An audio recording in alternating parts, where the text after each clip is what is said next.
Oleh karena Allah Subhanahu wa taala berfirman dalam Al-Qur'an, "Lahu mu'aqibatun min baini yadayhi wa min khalfihi yahfazunahu min amrillah." Sungguhnya Allah memiliki malaikat-malaikat yang Allah kirimkan kepada seorang hamba yang bertakwa, menjaga di depannya, di belakangnya. Yahfazunahu min amrillah. Malaikat-malaikat itu menjaga sang hamba dengan perintah Allah Subhanahu wa taala. Dijaga. Kalau ingin melakukan keburukan dipalingkan. Kalau ingin terjerumus dalam kecelakaan dijauhkan. Ya. Allah mengirim malaikat-malaikat untuk menjaga orang-orang yang beriman. Ada penjaga. Dan itu sering, ya. Allah palingkan kita dari kerusakan, dari kehancuran, bukan karena tiba-tiba, bukan karena kebetulan, tapi ada yang atur.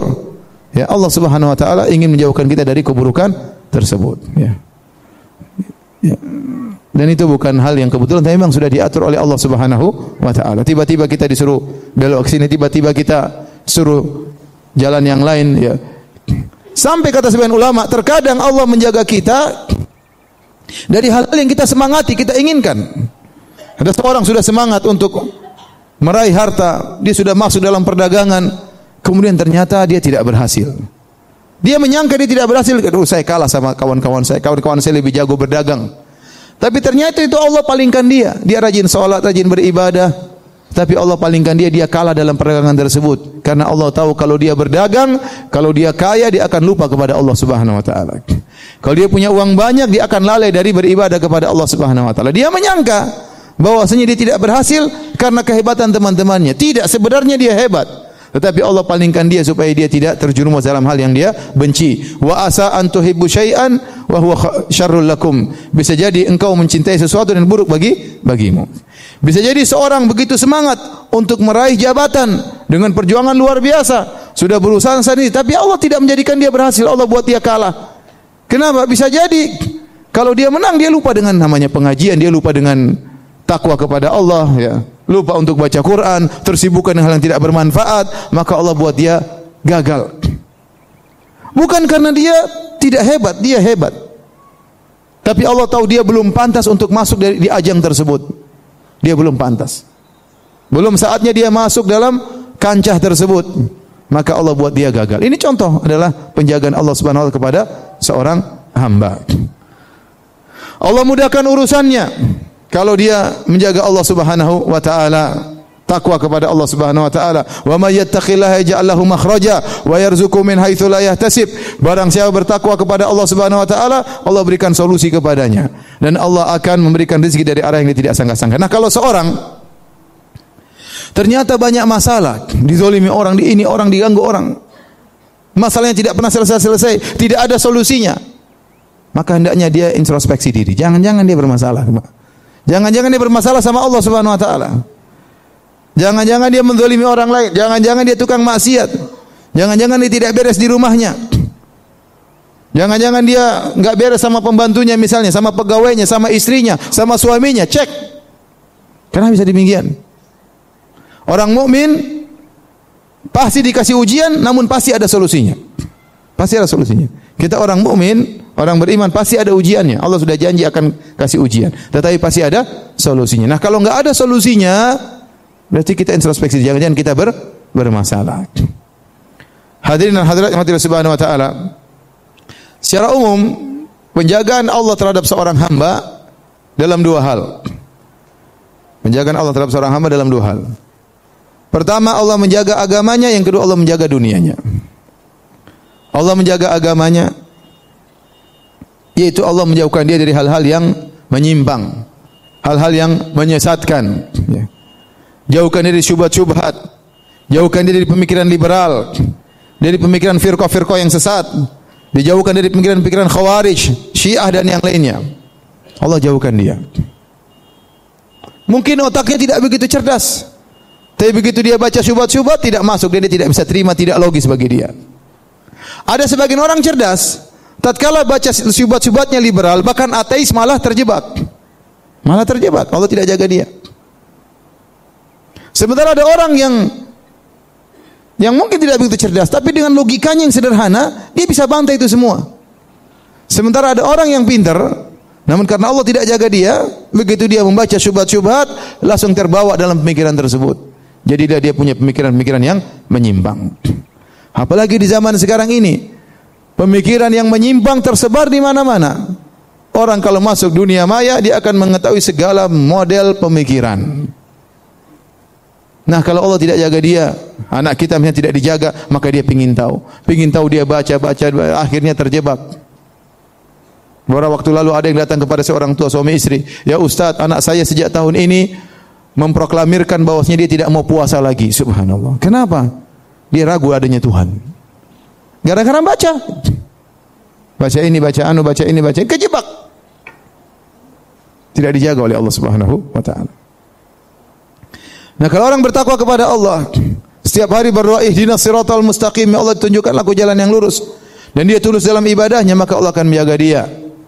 Oleh karenanya dalam hadis qudsi kata Allah Subhanahu wa taala, "Wala yazalu 'abdi yataqarrabu ilayya bin nawafil hatta uhibbah."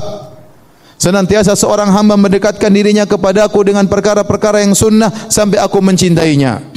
Seorang berusaha, bukan cuma yang wajib-wajib saja, yang sunnah-sunnah dia kerjakan. Ibu-ibu alhamdulillah salatnya waktu tidak ditinggalkan. Jangan lupa salat rawatib, qabliyah dan ba'diyah. Ibu-ibu insyaallah salat puasa bulan Ramadan tidak meninggalkan. Jangan lupa puasa sunnah kalau ada kesempatan puasa sunnah Senin Kamis atau 3 hari dalam sebulan, ya. Sisihkan waktu untuk berpuasa di jalan Allah Subhanahu wa taala. Ibu-ibu yang wajib-wajib sudah dikerjakan, jangan lupa baca Quran, berusaha mendekatkan diri kepada Allah dengan perkara-perkara yang sunnah. Jangan lupa zikir pagi petang. Kata Allah Subhanahu wa taala, "Wala yazalu 'abdi yataqarrabu ilayya bin nawafil." Senantiasa hambaku mendekatkan dirinya kepadaku dengan perkara-perkara yang sunnah hatta uhibbah, sampai aku pun cinta kepadanya. Jadi kalau Anda ingin dicintai oleh Allah, itu caranya. Saya tidak melarang browsing tas, ya, tidak melarang. Cuma jangan waktuku banyak, ya. Buka ini lihat lagi browsing. Lihat. Kurang jelas begini. Padahal duit enggak ada juga. Jadi saya tidak melarang, daripada lihat yang macam-macam mending lihat tas, ya. Tapi jangan sampai waktunya habis. Jangan terlalu banyak grup sehingga banyak ketawa ketiwi yang kurang bermanfaat. Ketawa ketiwi itu bagus, tapi dia seperti garam, kalau kebanyakan enggak enak. Benar. Ketawa ketiwi baik, canda itu baik. Kebanyakan jadi enggak enak, jadi hambar akhirnya. Kita kalau sama kawan ketawa terus jadi enggak enak.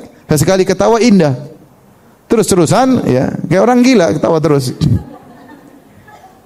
Jadi waktu kita banyak terbuang, terutama di zaman sekarang ini. Ibu-ibu zaman dulu tidak seperti ibu-ibu zaman now. Kalau zaman dahulu ujian kurang, ya, cobaan kurang. Sekarang hal-hal yang menggoda terlalu banyak.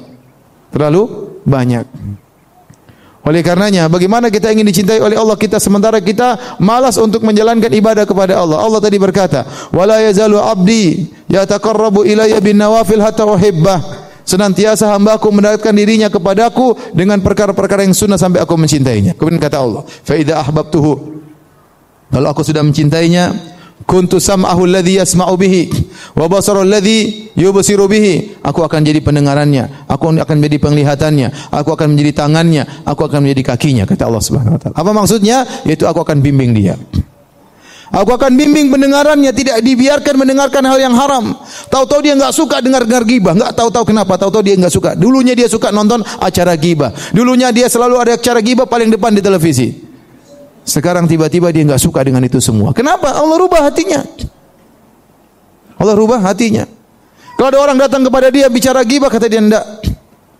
Saya enggak suka. Bicara yang lain aja, saya enggak suka seperti ini. Tiba-tiba dia enggak suka. Kenapa? Allah jaga pendengarannya. Allah jaga penglihatan. Lihat hal yang haram dia berpaling, dia enggak suka. Dia enggak suka lihat yang haram. Allah buat dia tidak suka melihat itu semuanya. Tadinya suka jalan-jalan ke sana sini ngabisin duit. Kerjaannya ke mall terus. Tahu-tahu saya enggak suka ke mall. Kenapa? Sekarang online aja. Sama aja kalau begitu.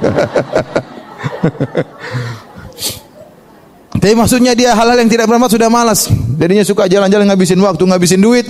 Sekarang mulai berhenti. Kenapa? Allah rubah hatinya. Kenapa? Sementara ini dia selalu dekatkan dirinya kepada Allah.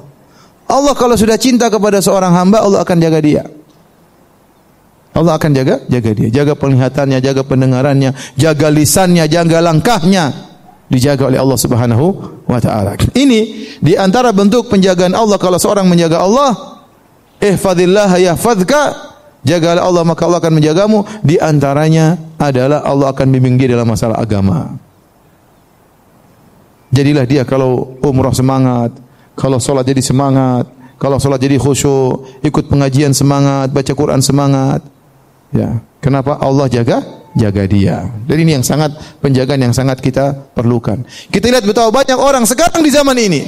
Dahulunya kita lihat mereka alim, sekarang di penghujungnya malah hancur. Malah membela pemikiran liberal. Allah tidak jaga dia. Kalau anda ingin meninggal dalam kondisi husnul khatimah, dengan pemikiran yang benar, tidak menyimpang, tidak tersesat, maka berusaha jaga Allah Subhanahu wa ta'ala. Sehingga tatkala meninggal dalam kondisi di atas akidah yang benar. Benar ini saya berkata, ibu rahmati Allah subhanahu wa ta'ala. Saya lihat beberapa orang yang dahulunya baik, yang dahulunya membela sunnah Nabi SAW, di akhir berubah. Semoga dikembalikan Allah. Tapi kalau tidak, meninggal dalam kondisi menyimpang. Itu semua karena masa lalunya. Tidak mungkin Allah berikan seperti itu di ujungnya. Tapi ada masa lalunya yang bermasalah. Ada masa lalunya yang bermasalah. Wali'adzubillah. Maka seorang menjaga Allah agar dia dijaga agamanya. Ini yang pertama. Ternyata kalau orang menjaga Allah, bukan cuma dijaga agamanya saja, dijaga juga dunianya.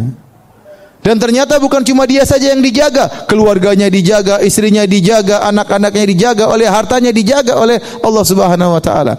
Jika dia menjaga Allah Subhanahu wa taala. Saya pernah sampaikan kisah, ada seorang ya punya anak banyak ya. Dia tidak begitu perhatian sama anaknya karena kesibukannya, tetapi anak-anaknya jadi soleh semua.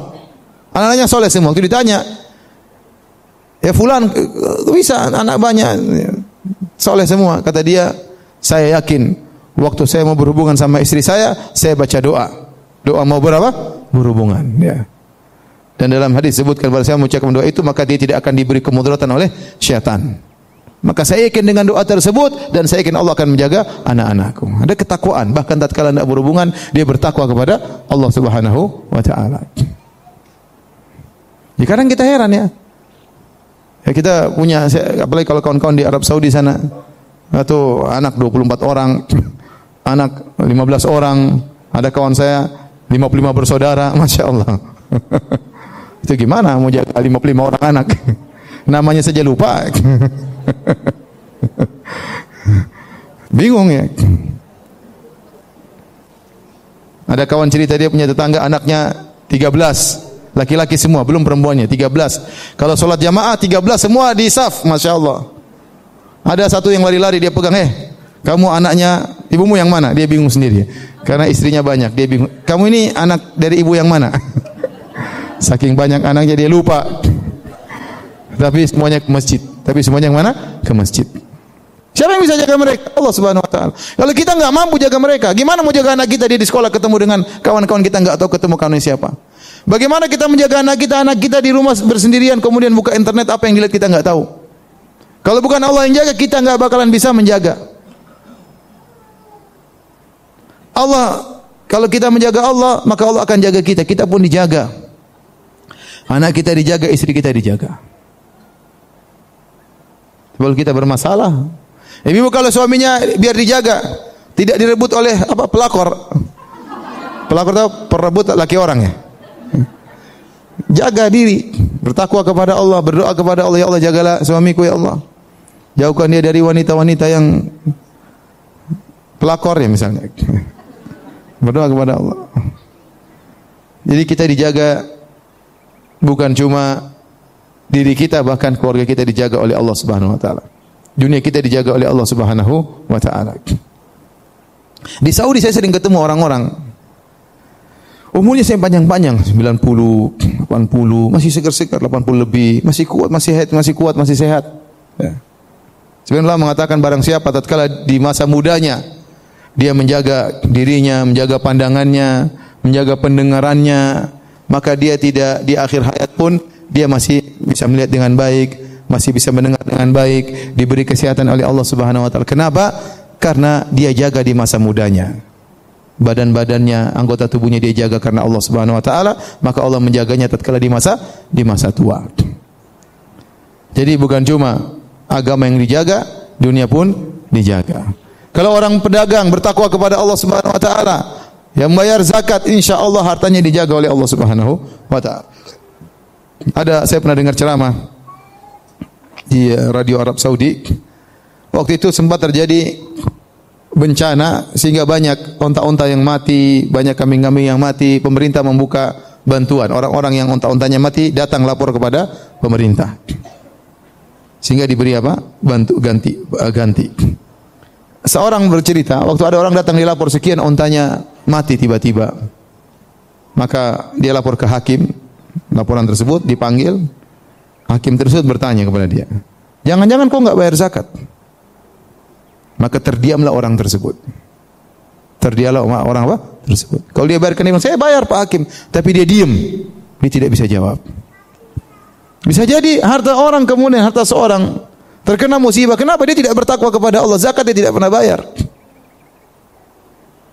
Atau kemudian dikasih sakit oleh Allah sehingga hartanya habis semuanya untuk sakitnya tersebut. Oleh karenanya seorang bertakwa kepada Allah agar dijaga dunianya juga, bukan cuma akhiratnya, bukan cuma agama yang dijaga, dunia pun dijaga oleh Allah Subhanahu wa taala. Nah, sekarang kita sampai pada pembahasan terakhir, bagaimana menjaga Allah Subhanahu wa taala. Hadirin dan hadirat yang dirahmati oleh Allah Subhanahu wa taala, sungguhnya orang yang menjaga Allah Subhanahu wa taala dipuji oleh Allah dalam banyak ayat dalam Al-Qur'an. Allah sebutkan di antaranya mereka adalah para penghuni surga. Dalam surat Qaf Allah sebutkan tentang para penghuni surga orang bertakwa. Kata Allah Subhanahu wa taala, "Wa uzlifatil jannatu ina ghairu ba'id. Hadza ma tu'aduna likulli awwabin hafiz. Man khasyiyar rahmana bil ghaibi wa jaa'a biqalbin munib. Udkhuluha bisalamin, dzalika yaumul khulud. Lahum ma yasha'una fiha wa ladaina mazid." Kata Allah Subhanahu wa taala, pada hari kiamat kelak, uzlifatil jannatu lil muttaqin. Surga didekatkan kepada orang-orang yang bertakwa. Mereka dimuliakan, surganya digiring oleh Allah kepada mereka sehingga mereka melihat keindahan semakin dekat kepada mereka. Untuk apa? Untuk masuk. Dikatakan kepada mereka, hadza ma tu'adun. Inilah yang dijanjikan kepada orang-orang yang bertakwa. Siapa orang bertakwa tersebut? Likulli awwabin hafiz. Orang yang senantiasa awwab, senantiasa kembali kepada Allah, selalu ingat kepada Allah, dalam kondisi senang ingat kepada Allah, dalam kondisi susah ingat kepada Allah, tatkala bermaksiat segera kembali kepada Allah, namanya awwab. Senantiasa kembali kepada Allah, senang dia bersyukur kepada Allah, lagi maksiat dia beristighfar kepada Allah, lagi sedih dia mengatakan inna ilaihi raji'un, ingat selalu kepada Allah. Kemudian likulli awwabin hafiz, yang selalu menjaga. Di antara ciri orang bertakwa di jamin surga adalah orang yang senantiasa menjaga. Kata para ulama, yaitu menjaga perintah Allah, menjaga dirinya, menjaga hak-hak Allah, dan menjaga batasan-batasan Allah. Jangan dia langgar, jangan dia terjang, jangan dia bermaksiat kepada Allah Subhanahu wa taala. Ini demikian juga tatkala Allah sebutkan tentang orang-orang berjihad di jalan Allah Subhanahu wa taala, yang Allah janjikan bagi mereka surga. Allah sebutkan sifat-sifat mereka, di antaranya at-taibunal abidunal hamidun as-saihun ar-raqiun as-sajidun al-amiruna bil ma'ruf wan nahuna 'anil munkar wal hafizuna li hududillah. Ciri-ciri penghuni surga. Allah sebutin orang senantiasa bertobat, ya. Kemudian senantiasa memuji Allah Subhanahu wa taala, dan seterusnya sampai Allah mengatakan wal hafizuna li hududillah, yaitu orang-orang yang menjaga batasan-batasan Allah Subhanahu wa taala. Mereka ciri-ciri penghuni surga. Taib. Di antara ayat-ayat yang mengkhususkan amalan-amalan tertentu untuk dijaga, ada amalan-amalan tertentu yang hendaknya dijaga, seperti Allah menyuruh kita untuk menjaga salat. Kata Allah dalam surat Al-Baqarah ayat 238, kata Allah, hafizu ala salawati was salatil wusta wa qumu lillahi qanitin. Kata Allah, jagalah salat dan jagalah salat asar. Allah suruh jaga salat. Ibu-ibu jaga salat, jangan sampai malas-malasan. Jaga salat itu maksudnya kita jaga, kerjakan pada waktunya. Kita kerjakan salat dalam kondisi semangat, bukan dalam rangka melepaskan beban. Kita latih diri kita sampai kita menikmati salat tersebut. Bagaimana caranya? Kita kebanyakan, saya tidak mengatakan antum, saya katakan kita. Kebanyakan kita salat dalam kondisi merasa beban. Padahal Nabi SAW waktu salat Nabi berkata kepada Bilal, "Ya Bilal, arihna bis salat." Ya Bilal, jadikanlah kami beristirahat dengan salat. Salat itu ada istirahat bagi Nabi. Bukan ya Bilal, istirahatkan kami dari salat. Beban untuk kita tinggalkan, tidak. Tapi Nabi justru beristirahat dalam apa? Salat. Wa ju'ilat qurratu aini fi salat. Kata Nabi, dijadikan kebahagiaanku dalam salat. Seorang kalau ingin seperti ini, dia latih salat malam sampai dia merasa kelezatan dalam salat malam. Bagaimana caranya? Dia berusaha. Memang pertama berat, malas-malasan, lawan rasa kantuk. Bagaimana bangun jam 3:30 atau bangun jam 3, kemudian salat, bangun jam 4 misalnya, ngantuk, lawan ngantuk ya. Tapi lama-lama dia akan merasakan apa? Kelezatan. Jadi benar dia merasakan salat itu qurratu ain, kebahagiaan. Kalau dia enggak salat, dia enggak tenang. Begitu dia salat, dia merasa bahagia. Dia bahagia dalam sujudnya, dia bahagia dalam rukuknya. Kalau dia sudah bisa begitu, ini orang yang dapat kenikmatan luar biasa. Bukan beban. Ya. Nah ibu-ibu, ya, jangan jadikan salat itu beban. Kalau ibu masih merasa salat itu beban, berarti ibu belum sampai pada derajat yang diinginkan. Maka berusahalah menjaga salat.